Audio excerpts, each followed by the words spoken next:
Master, what is the greatest value of my life?" The elder smiled at him, but didn't give him the answer. Instead, he told the young monk to go on a little journey. "Before I give you the answer, I want you to complete a mission. Go outside to the garden and find a large stone. Then take the stone down to the market to sell it. If someone asks you for the price of the stone, stay silent and instead just stretch out 2 fingers in response. If someone offers you money for it, don't sell the stone. Bring it back to me, and I will tell you the answer to your question." The young monk set off early the next morning and carried the large stone to the market to sell. The market was crowded that day, and all the people were very curious about the mysterious young monk and his stone. Suddenly, a housewife came over and asked, "How much are you selling that stone for?"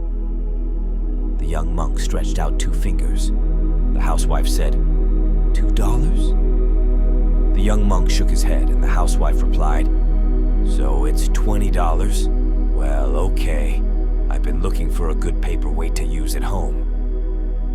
The young monk couldn't help but think to himself, "My goodness, someone's willing to fork out $20 to buy this worthless stone. There are thousands more in the hills where that came from." However, the young monk followed his master's instructions and, keeping the stone, cheerfully went back to report his accomplishments. "Master, you won't believe it. Today there was a housewife who offered $20 to buy my stone. Now can you tell me, what is the greatest value of my life?" The elder monk replied, "Very good, but your mission is not over yet. Tomorrow morning I want you to try it again. This time, take the stone to the museum instead. Come back to me afterwards and I will tell you the answer to your question." The next morning, in the museum, a group of curious onlookers stood whispering amongst themselves. "It looks like an ordinary stone.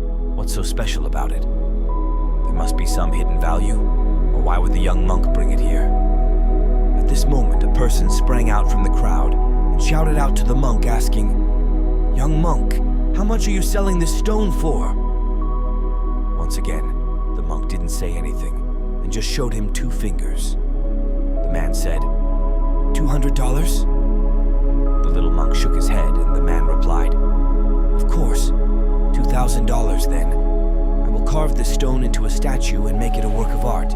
Upon hearing the offer, the little monk was taken aback. Almost giddy from excitement, the young monk remembered his master's instructions and rushed back to the monastery before anyone could say another word. "Master, today someone offered $2,000 for my stone.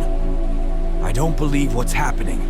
Now can you tell me what the greatest value of my life is?" The elder monk laughed and said, "Not so fast. I have one last task for you. Tomorrow, I want you to try one more time.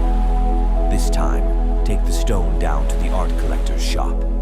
When you come back, I promise to give you your answer." So the next morning of the 3rd day, the young monk brought his stone to the art collector's store. It seemed the story of the little monk and his mysterious stone had spread throughout the town, as immediately he was surrounded by a group of people. They murmured excitedly to each other in hushed tones, "This young monk is shrewd. He must know the true value of this precious rock to bring it here." Finally, one person asked him, "Little monk, what is the asking price for your wonderful stone specimen?" As before, the young monk stretched out 2 of his fingers without replying. "20,000? Another man asked. Completely stunned, the young monk blurted out a garbled reply before covering his now wide-open mouth in a fluster. Thinking that he had angered the young monk with a lowball price, the man immediately corrected himself. "Oh, no. I meant to say 200,000 then. Wait!" So stunned was the young monk that he picked up the stone and ran all the way back to the monastery, leaving the entire crowd in an uproar. Panting excitedly, he described his experience at the art collector. Master, we're rich! Someone just offered $200,000 for the stone. Surely now you could finally tell me what the greatest value of my life is. Please." Smiling, the elder monk monk patted the young monk on the head and gently said, "My child, you have already discovered the answer to your own question. The greatest value of your life is just like this stone. At the market, you are only worth $20, and at the museum, you are worth $2,000. But if you place yourself at the art collector, you're worth $200,000. So the value of your life is exactly where you place yourself to be. The decision is yours to make."